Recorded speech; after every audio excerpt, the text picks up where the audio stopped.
Oke, pada video kali ini saya akan menjelaskan 3 buah kode Python yang digunakan sebagai bagian dari perbaikan responsi, yaitu perbaikan 1, perbaikan 2, dan perbaikan 3. Ketiga program ini memiliki tujuan dan logika yang berbeda. Dalam video ini, saya akan membahas cara kerja masing-masing program secara jelas dan runtut agar mudah dipahami. Oke, tanpa berlama-lama, langsung saja kita mulai dari penjelasan program yang pertama. Oke, yang pertama pada file perbaikan 1, yaitu terdapat sebuah fungsi yang menerima sebuah list sebagai input. Fungsi ini bekerja dengan menghasilkan sebuah list baru yang berisi nilai true dan false, di mana nilai boolean tersebut akan berubah setiap kali program menggunakan elemen dan kata flick. Pertama, program membuat sebuah list kosong bernama result. Jadi si result ini digunakan untuk menampung seluruh keluaran yang dihasilkan. Setelah itu terdapat sebuah variabel bernama adalah. Nah, variabel adalah ini diisi dengan nilai true, yaitu kondisi awal. Ini bisa dirubah menjadi false atau true, tergantung si pembuatnya. Terserah lah gitu. Variabel inilah yang akan terus berubah sepanjang proses si pengecekannya. Jadi ini yang akan berubah-ubah nanti ketika program dijalankan.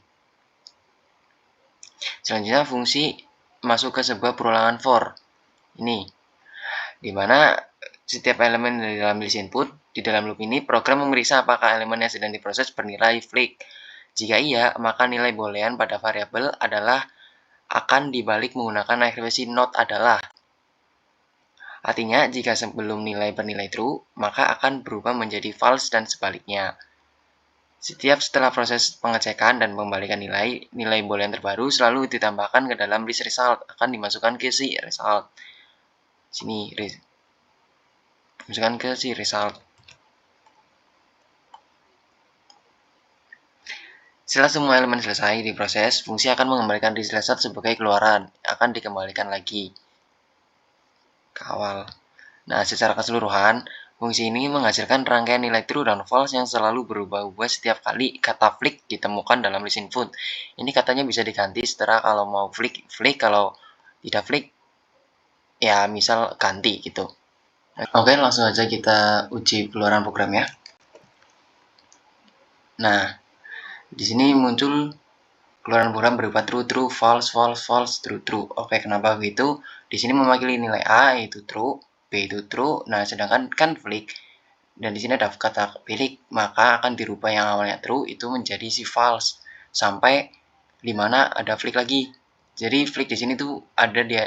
Nah, si C ini kenapa masih bukan true, kenapa false? Karena dia masih masih di flick, jadi masih dirubah yang awalnya true menjadi false. Dan dia juga, nah terus kenapa yang E itu menghasilkan nilai A? Kenapa di sini mulai hasil true lagi? Karena di sini menggunakan flick lagi, dirubah lagi yang awal sini sudah false.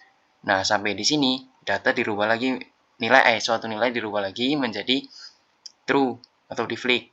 Jadi misal ini flicknya kita hilangkan dan kita jalankan programnya. Nah, maka setelah flick itu datanya akan false semua. Jadi true-nya semua sampai sini. Seperti itu. Selanjutnya perbaikan 2, fungsi ini menerima sebuah string bernama name dan mengecek panjangnya serta memastikan apakah huruf ketiga merupakan vowel atau bukan. Oke, di sini ada vowel sama dengan A, I, U, E, O. Ini mendefinisikan huruf lokal yang menjadikan acuan. Nah, sedangkan yang if, len, name kurang dari 4, jika panjang nama kurang dari 4 karakter, fungsi ini langsung mengalihkan tulisan error. Nah, untuk yang si elif, name, 2 not in vowels, and name lebih dari sama dengan 4, itu jika huruf ketiga dalam nama bukan vokal, maka fungsi mengalihkan 3 huruf yang pertama. Nih, 3 huruf pertama. Nah, untuk si elif, name, 2 in vowels, and name lebih dari sama dengan 4, itu jika huruf ketiga adalah vokal, maka fungsi akan mengembalikan 4 huruf pertama.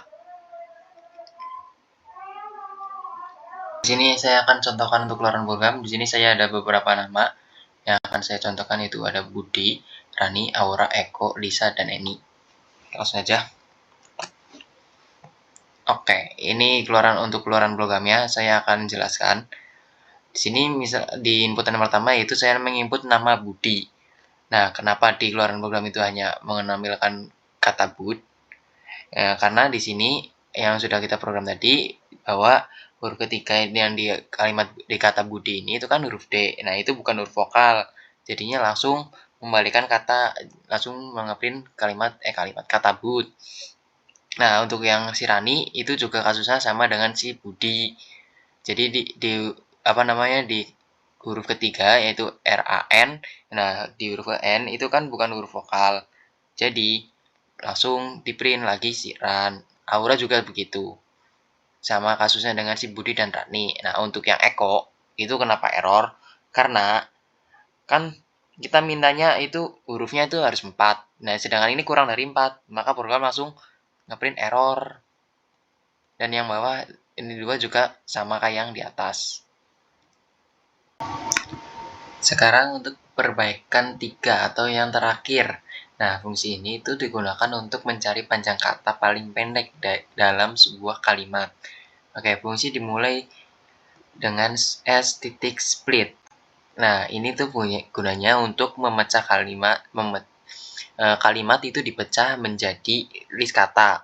Nah, kata-kata itu tuh dimasukkan ke list baru pertama, list word. Jadi kata-katanya bakal dimasukkan ke sini yang sudah dipecah. Nah, lalu ada fungsi kecil bernama si sortlay. Nah, gunanya sortlay ini untuk mengembalikan panjang dari sebuah kata, nantinya dipakai untuk mengurutkan. Nah, terus untuk yang list word titik sort dalam kurung buka key sama dengan sort underscore lay dalam tutup. Nah, list kata diurutkan mulai dari yang ini tuh maksudnya list kata bakal diurutkan dari yang terpendek. Oke. Untuk yang L sama dengan list underscore word itu mengambil kata terpendek yaitu item pertama setelah di sort. Dan fungsi ini kan gunanya fungsi si return ini akan mengembalikan panjang kata terpendek tersebut. Jadi kesimpulannya fungsi ini tuh tidak mengembalikan kata terpendek, tapi hanya mengembalikan jumlah hurufnya atau menampilkan jumlah hurufnya saja. Oke, di sini saya akan mencontohkan keluaran programnya. Di sini saya membuat beberapa kalimat. Yang pertama ada saya suka makan nasi, yang kedua ada aku pergi ke sekolah, dan ketiga ini kalimat dengan kata yang sangat panjang, dan yang terakhir itu adalah hai. Oke, langsung aja kita coba untuk uji keluarannya. Nah, seperti yang saya bilang tadi, program ini tidak menampilkan kalimat terpendek, tetapi menampilkan jumlah huruf yang paling pendek. Oke, di sini untuk kita contohkan yang input saya suka makan nasi.